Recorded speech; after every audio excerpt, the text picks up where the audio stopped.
So I'm back again with the post ops. Just some checkups now of aftermath race there. Also seeing some coolant here on the exhaust too. It was pressurizing the cooling system then, and when they pressurize it and then they leave it, let it bleed off the system and then start the vehicle, then they realize it has some water shoot through the exhaust. So I know for sure that it is leaking, the gasket is leaking somewhere. Either that or the block is cracked. What else? Fuel wise now, I decided to pick up the system, put back on the original pump and run back the lines to this swirl part. Take off the lines off of the magnet fuel pump. And decide also to do a check with the fuel filter and see if it clogged or blocked. And there now I actually discovered something pretty shocking. The fuel filter, the fuel, like it corroded whatever glue they used to glue the filter mechanism to the outside housing of the filter, and the fuel corroded it, broke it down, and they separated then. But it doesn't look like any got into the lines itself. Like it was just stuck in the filter, which thank God was very I was very happy for that. But I can still make sure everything else is clean, the pump, everything else is clean all around there then. Alright, so it was just a quick recap. Event went pretty good for me. I wasn't 100% satisfied because my main target, as I said, was 6.5 or so, but I know I have more than enough power to hit that target. It's just too much power then for the tires and the track surface. The last run that I had, I felt it would have done a faster time. The run with the bike, where actually I missed third in that run. My hand actually slipped off the stick when I went to go to third then, and caused me to not get it in at the right time. And I still ended up doing a 6.8, which I know for sure then if it didn't slip up there it would be a lot faster. But all in all, I'm satisfied. I would fix the little minor issues then and be back at it again. Right, so I started dismantling. I got off the intake pipe from the whole side for the turbo and the intercooler. I have off the radiator. Got the radiator off. A couple of sensors. Just took off the secondary injector clips. I'm gonna take off the two fuel rails now, and coil packs and cam cover, and the EGT sensors. After that, should be kicking off the manifold and the turbo together. Alright, so I got off the turbo and the exhaust manifold. Even at the front of the port here, you can see the green residue, which is the coolant. On the other side, the back of the valve too, and the back of the port behind the valve, you can see some green residue. So wherever happening, gotta be on this cylinder here, because all the rest of the cylinders really dry and clean.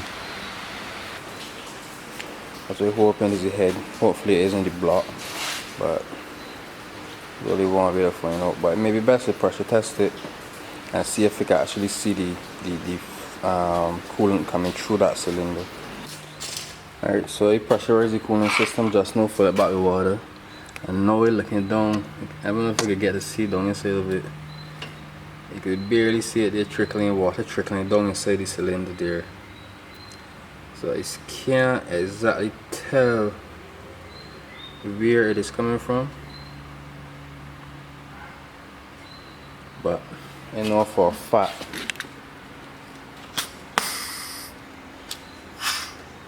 that water getting inside the cylinder from somewhere.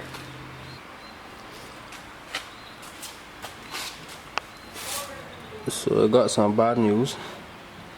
The block actually cracked. May not be able to see it here unless I get some light. But there's a crack from right here going right down to where the top of the piston is.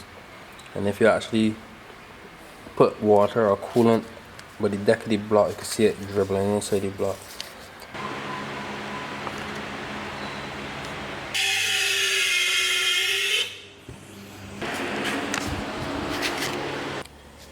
Alright, so I got the block dismantled. The place a little confused right now, but we cleaned up shortly.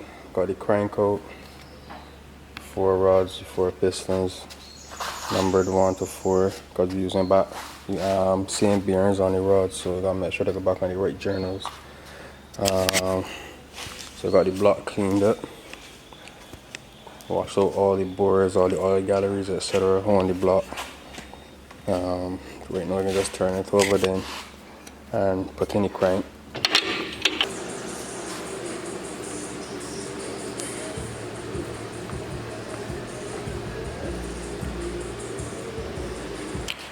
Alright, so I got the engine fully reassembled, turbo back on, manifold, all the auxiliary parts, head back on, everything.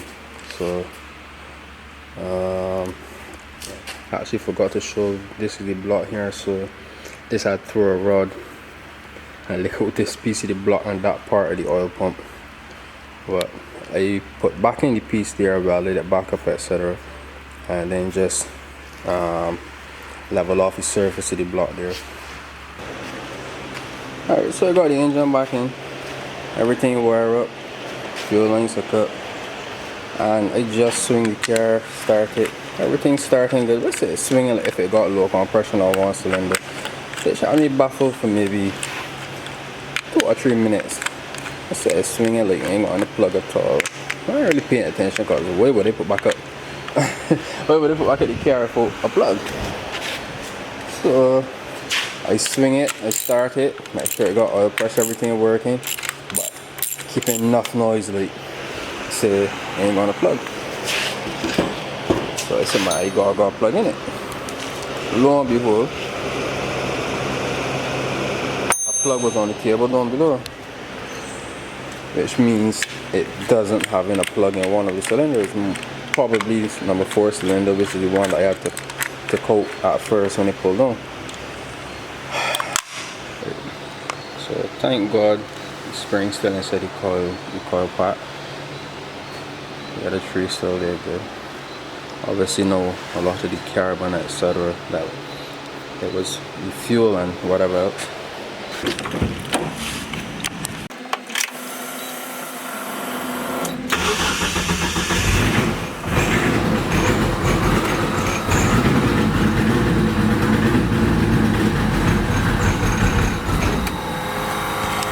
That sounds a lot better.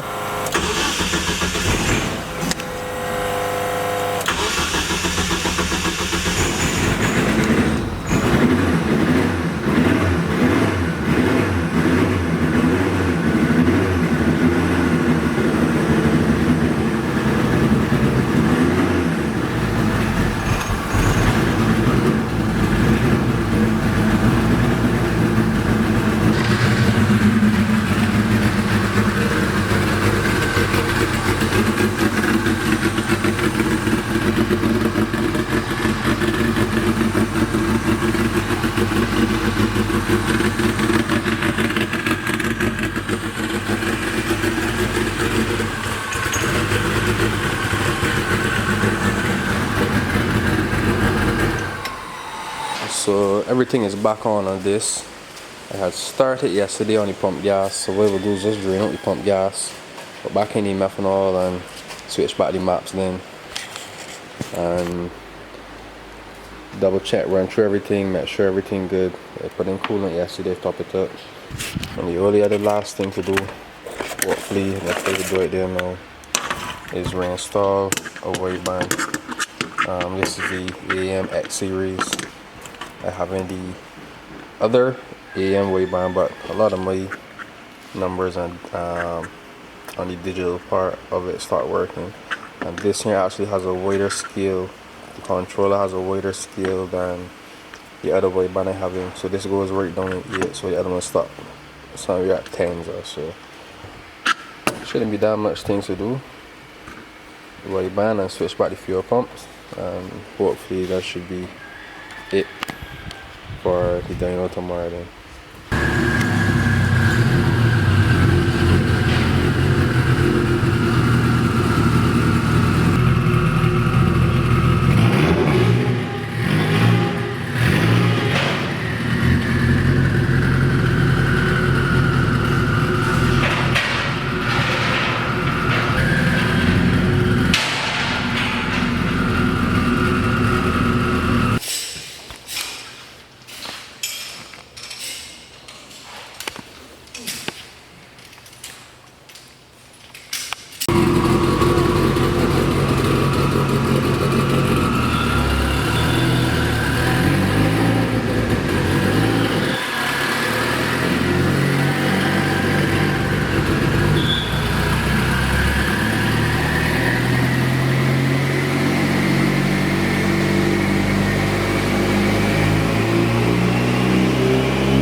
grand.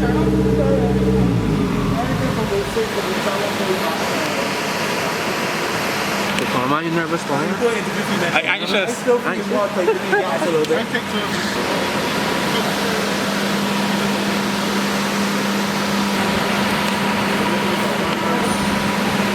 Yeah, I'm nervous, but you already do first pull and it went out.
Yeah, T-pan for them.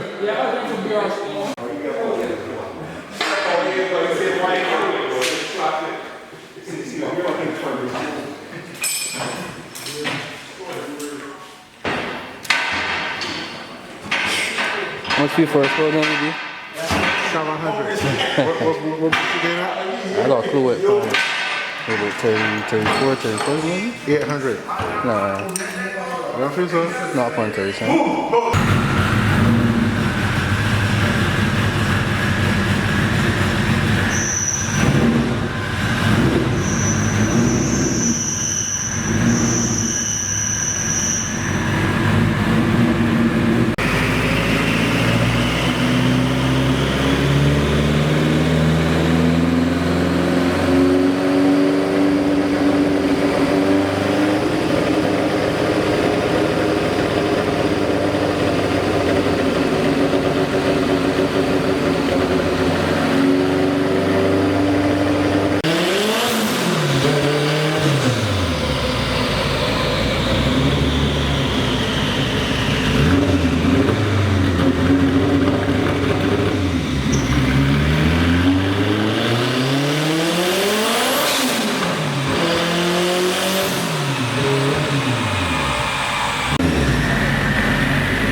We make it off the dyno.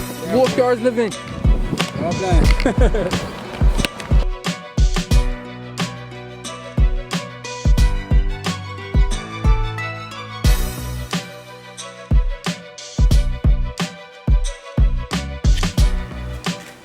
Alright, so I make it back home in one piece. We drove down the road, drove it back home. As you can see, it pushed out some coolant to the radiator. For the last pull there, so I decided to turn up the boost for whatever it can go to and see if it makes any more power. The second pull before the wheel spin, then it made 750 at about 34-35 pounds. So I decided to turn it up some more than in the third pull in the fourth gear, but for some reason then the boost is going up, the boost is holding solid, but the power isn't going up. So I feel that either the turbo or the back end or something choking in the high RPMs and the high boost figures. So it could be a good couple of possibilities of other things. I started running the 3-inch downpipe off the turbo to decide that it could be bottling up and not banging and going out, because it's still a restriction at the end of the day. The back end also maybe has limitations, because it's still a stock 84 back end from Precision. But the compressor side is holding good because the boost is holding, but power is falling off. So I guess there's no rush to really change anything for it now, because as it is right now, I mean 800 horsepower is still too much for the track anyway. So we would keep the setup as it is for now, and I guess later on next year then we would upgrade the manifold, turbo again, do over the downpipe mostly in 4-inch, and start again fresh after we could basically capitalize on this setup as it is right now. So there's no rush to really update or change anything, because I'm not chasing horsepower figures on the dyno. Basically, it's just to get the car dialed as it is right now. So that's the goal now. I'm totally satisfied with the figures and the performance of the car as it was on the dyno. I didn't really adjust anything, the fuel, no timing, anything. So actually it made the power basically from being road tuned. The horsepower is not really the goal. Setting the times and the ETs and getting it dialed is my real goal in performance, not really the power. So I will try to get this setup as it is dialed as good as I can before really upgrading and maximize as much as I could. So that should be all for now, and hope to be back with some other videos as soon as possible.